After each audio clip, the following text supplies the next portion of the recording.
Okay, so here is. I looked at that part one video that I made. I realized where the cutoff happened in there. Come on over, everybody. It's okay. Come on over. You guys are gonna hear Graham with me, in live Graham. He's down here playing with me. Graham, come on over, buddy. So here is what I left off. It was this how to draw the odd symmetry, and it's to freehand it. And the things you're going to look for is any point that's on the lower left, like left 1, down 3 would now be up 1, right 3. It kind of reflects over the origin to the other side. And if you think of it coordinate-wise, -1, -3 became +1, +3. Is it as simple as just changing the sign of both of them? It is. And pick another point. So way over here, this is like left 2.5, up 1. You'd go right 2.5, down 1. You need to get that other peak. So what I did is I just put the 2 dots of the peaks. Maybe that's enough for you, maybe it isn't. But this is the end result, is you get that mirror image across the origin. And so this upper right-hand corner is mirrored in the lower left-hand corner, and anything that happened to fall in the upper left falls into the lower right now. And that odd symmetry over the origin, that's me doing my best attempt at sketching it. Okay, so the next page, let's talk about where I left off algebraically. I hadn't quite tackled this one yet, where we do the substitution thing. So I could graph this and say, hey, does it have odd even symmetry pictorially? And that might be fine for some problems, but it gets tough, the nuance of these problems. The trick that we learned, the new trick of the trade, is if you take a negative x and you substitute it into this problem, we look at what we get as a result. And use parentheses, because you're putting the whole negative x in for x. It means you're cubing all of it, and then same thing in the denominator, you're going to square all of it right there. And then what do you look at after you simplify? How does that compare to what you started with? Is it the same? Is it the opposite? Is it neither? And if I cube a negative, it's still negative. Anything odd degreed. Then I square the negative, so I cubed it on top, it became negative, and I square it in the denominator, and it comes out exactly the same, so it's just going to be 4 minus x squared. Now, in the end, if I compare what I have with what I started with, okay, so I'm going to put a little connector here. This is the original, this is what I got from putting negative x in. If you notice, the only thing different is that highlighted negative. This is the opposite. That means this is basically h of x just turned negative. If you think of it, remember a negative can be placed anywhere on a function. So if you can't see it here, you could put the negative out front. Okay, and call it 4 minus x squared. That's the same negative that I have highlighted on the left there, but I just kind of pushed it away to the side. And then you can say, oh yeah, that is the opposite. It's negative h of x. This has odd symmetry. I don't even have to graph it. Okay, so that's what you see. It's the exact opposite. Now in this case, the signs of the bottom, the denominator, didn't change, because for this to be opposite, you just need to put a negative in front of the whole function. What would happen is if I had a polynomial, I'm going to make a quick example here for you. Here's just a function, f of x is x cubed. This is not anywhere in your notes. I'm just giving you an example. I think, what do we got here? Yeah, oops, I should just stop there. Let me back up a few. Okay, if I take and do this one, and I put negative x in, there we go. What would happen is negative x cubed plus 2 times negative x minus 3 times negative x. And I use parentheses really carefully. What I'm going to end up with should be the exact opposite of what I started with, but you notice it differently. Negative x cubed, it's going to be minus 2x, and then it's going to be plus 3x. The signs of this are the exact opposite of the ones I started with. So for a polynomial, kind of the easy way to notice if it's the opposite is if all the terms change sign. Whereas in the one we just had a minute ago, the way to notice that a rational function is the opposite of what it is just has a singular change of sign for the whole expression. So it was a positive x cubed over 4 minus x squared. Now it's a negative x cubed over 4 minus x squared. So change sign, that's an indicator that it's odd after putting in negative x. All right, to the next pages. Where am I on this? We're at end behavior. Can you get to that section real quick? If you need to pause the video at any time, just go for it. You guys know how that works. What is happening? Okay, the end behavior piece. I kind of feel like we did this, remember, on our Dirty Dozen graphs yesterday. We were going through theirs. It's easier to almost look at the graph first, then I'll go back and write these definitions. Can you get into that bottom left corner there? And maybe I should make a new image of this that's easier for you guys to find. That might be a good thing to do. Let me see if I put a page in for you guys already. Now I'll just add one, but I'll make it bigger. And hang with me while I grab the screenshot here. There it is. Make it really central and a lot bigger. Be good. Okay, that helps. Now this end behavior piece has the limit as x goes to negative infinity. I'm going to highlight wherever I'm reading so you can kind of see where I'm at. That means as I go to the left on this graph, on the x-axis, that way, what value is the function headed toward? Now, we didn't have a chance to talk too much about this yesterday because we were in the midst of just kind of looking at some basic functions, but this opens the door. Rational functions are funny little creatures where there is, the end behavior is awesome, often these horizontal asymptotes. You see where this is kind of leveling off on here? There's a horizontal asymptote in there. Rather than guess where that is, if you guys had to guess, if you had to count, I think just how I drew it right there, I'm thinking maybe -3. But maybe that's not right. That's an approximation. Maybe it's something else. And in fact, I think it is something else. You have to have a more precise tool. Like, where is the horizontal asymptote in this graph? Because I can tell that's where my graph, if I go to the far left, that's where it's headed. And then actually a horizontal asymptote will be your end behavior. If you have one, your graph on the extreme value of x to the right, like x to infinity, will approach your horizontal asymptote's height. If you go to the left, x to negative infinity, it'll approach the height of the horizontal asymptote as well. So we should probably figure out what the horizontal asymptote is. So I'm going to make a new page, flip this dude over, and then we'll go from there. And see if that gives you an idea. I don't know where you're going to write it. You find your favorite place. So let's say you're going to add some notes somewhere. Where would you put it? And you can make that call. But this is the idea of rational functions. Rational functions. I'm going to try and get Graham to come down here in a second, so I might pause this. He's upstairs making a fuss.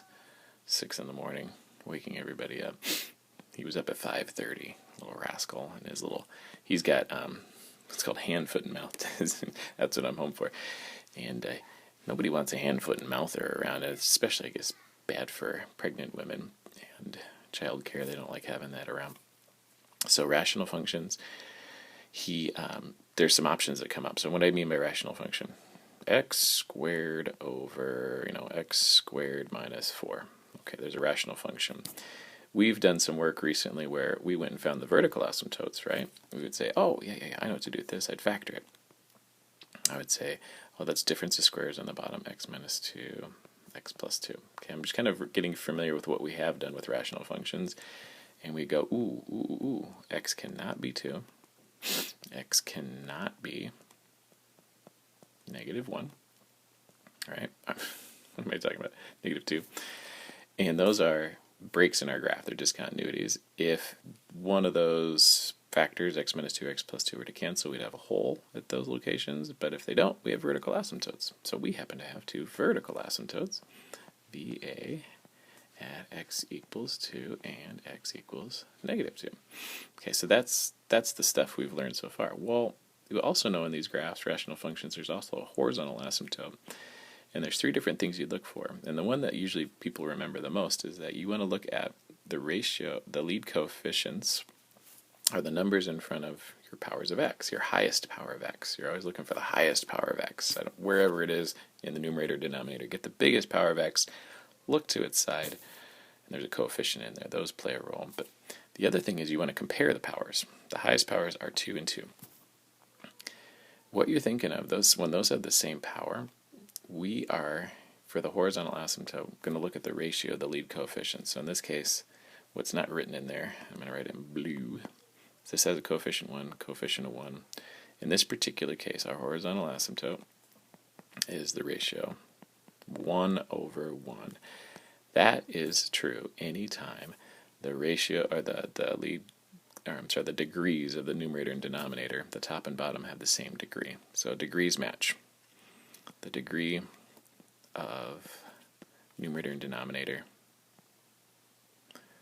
rator equals the denominator. Okay, they are the same. That's the deal. We look at the ratio. Now, let's change it up. So that'd be 1 over 1. Now, because I have technology in my disposal, if I change that to a 2 on the top as the coefficient, the horizontal asymptote would be y equals 2 over 1, or y equals 2. So whatever I put in those coefficient spots, if the degrees, the highest power of x is on top and bottom match, then it's the ratio of the lead coefficients. That's the famous one. Everybody likes that one. Okay, well, here's another example. You write as big as you want. I'm adding pages because I'm trying to write big for y'all. Okay, so here comes another example. What if I had 5 minus x over x plus 2? All right, we'd go in there and say, oop, x can't be negative 2. Doesn't cancel. A vertical asymptote there. Okay, we got cool things going on. Oops. There we go. VA. Bingo. But I also want to know the horizontal asymptote, where it kind of levels off at, and that, if you look at the degree, like I said before, of the highest powers of x, we only have x to the first and x to the first, they match. Those are the same degrees. So where you're going to focus now is on their lead coefficients, and I hope I don't wipe it out there. Those lead coefficients, and in both cases here it looks like maybe there isn't one, but you have to be careful. There is. Right here is -1. Now it's not written in it, and this is +1. So it doesn't matter where the highest power of x is located, at the front or the back. You're just finding x to the first is the highest power of x, has a coefficient on top of -1, the bottom is 1. That means my horizontal asymptote is -1 over 1. Great. This is the case. This is what you do when the highest degree of x matches in both cases. Okay, here's one more example where it matches. And obviously it's not going to always match, and that's where we got to get on top of things here for a second. Our x cubed, and we could do 7x to the third plus 2x plus 5. Okay, what's cool about this is I don't really want to find the vertical asymptotes. They're a big pain in this case because factoring this or even trying to solve this. But it's always nice to, the horizontal asymptotes are actually usually a pretty easy gig. Let's work on those since I can. I look for the highest degree of x, 3, on top and bottom. Notice I'm ignoring the degree 2 and degree 1 stuff. I'm looking for the highest power. When that happens, then you just get the coefficients that go with them, 5 and 7. And what you get is y equals 5/7. Ta-da! That is your horizontal asymptote. That's where the graph levels off. So for degrees matching, that's the way it goes. It happens to be that when you get to really, really, really big powers of x, like x gets to 1,000,000, billion, trillion, this 5 plus, 1,000,000, billion, trillion squared over, the 2 times whatever, 5,000,000, billion, trillion plus 5, those become so small compared to the 5x cubed and the 7x cubed that we ignore them. It's like being a billionaire and finding a quarter on the street. You go, it's nothing to me. It really is. You could burn dollar bills for, I think there's things about that. If you had $1 billion, you could burn, have fires with dollar bills for the rest of your life and still live very comfortably. So that's minuscule. So that's why we focus on the highest degree of x. We look at its lead coefficients because basically what we're saying is when we get to really big functions of x, this all we end up seeing in our, mathematically is we're seeing 5x cubed over 7x cubed. Well, those kind of match, so they cancel. So it's just 5/7. And the rest of it, because they're lower degrees of x or even just constants, we just ignore them. This is for n behavior only because those are for really, really big values of x. Okay. All right, let's talk about the last two. I'm getting to the end of my palatable, note-taking or note-delivering capabilities, and I'm going to let you guys go to the practice packet for lesson A after this. So just thinking ahead, I'm not done yet. But you guys have lesson A practice with the graphing functions, and then you have B, C, and D. So we want to get those complete. So you're just going to get trucking on finishing those. Those become essential problems, and I can tell you more about that when you get back. But make sure you are working on those after I finish my blah, blah, blah stuff here. The other kinds of rational function options are this. What about this? So we had matching degrees, but then the other two cases are, what if the power on top has more degrees? So top heavy and bottom heavy rational functions, and I mean by degree. Highest power on top or highest power on the bottom, and those examples would be something like, I don't know, x, this is top heavy, right?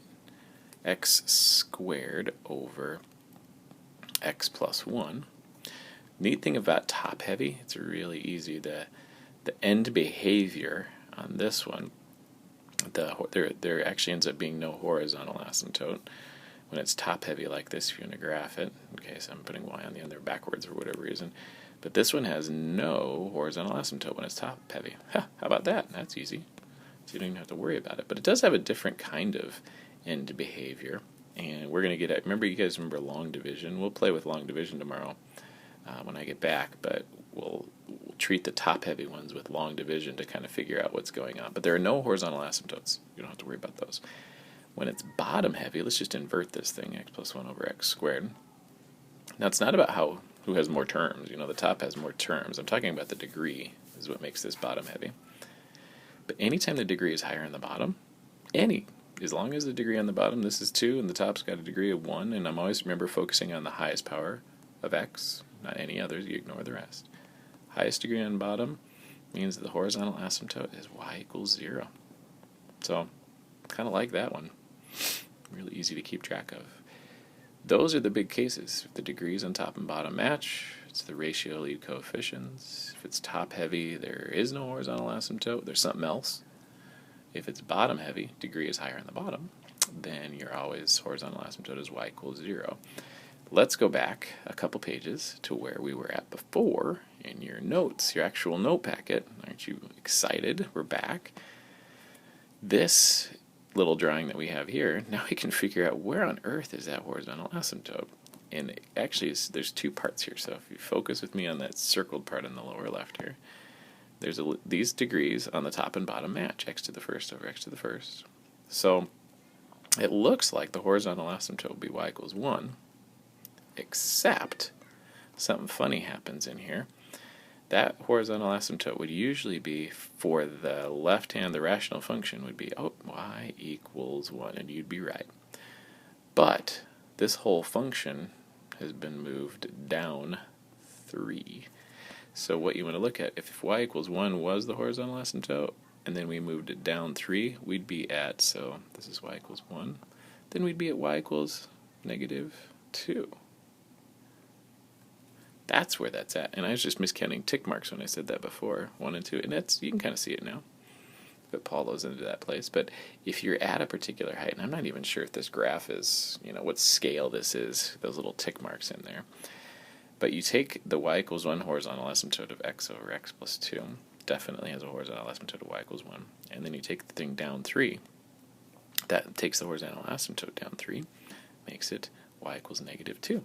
So it's hard to see how that graph is just awful. The lying graph. How could it? But you have to be careful with those. They often do. If you go to the far left, x goes to negative infinity, then f of x goes to negative 2, because if you notice that graph is snuggling up with the horizontal asymptote. Snuggle.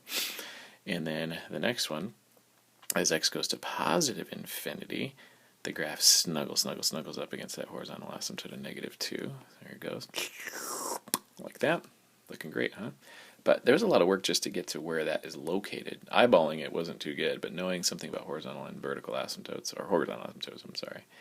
This next one, we can just look at the graph. It was just a chance to show you guys this is a type of end behavior. So if I write the limits on these, it's kind of fun. On the right here, if I do the limit as x goes to infinity, you'll like this one. F of x, because I don't want to write what's down there, a little crazy. F of x is 0. Okay. Now it is approaching, and it looks like it's wiggling. But as I go to the far right, you can tell the graph is honing in on 0. Horizontal asymptotes are actually they're trends the graph works toward at extreme values of x. You can actually cross a horizontal asymptote. It's a kind of a tractor beam of sorts. The funny thing is you cannot cross a vertical asymptote. But you can cross a horizontal asymptote. We can talk about that tomorrow. But the limit as x goes to negative infinity is just, where's that graph going? What height is it headed to? Where is it going? What's it trending toward? Totally 0 on the left. Okay. Therein ends this portion of the notes. I think it's enough for you guys to just crack into the practice packets, and we'll see where we get for tomorrow. Should get you all through some of the homework as well. Email as you have been, and I'll check in with you.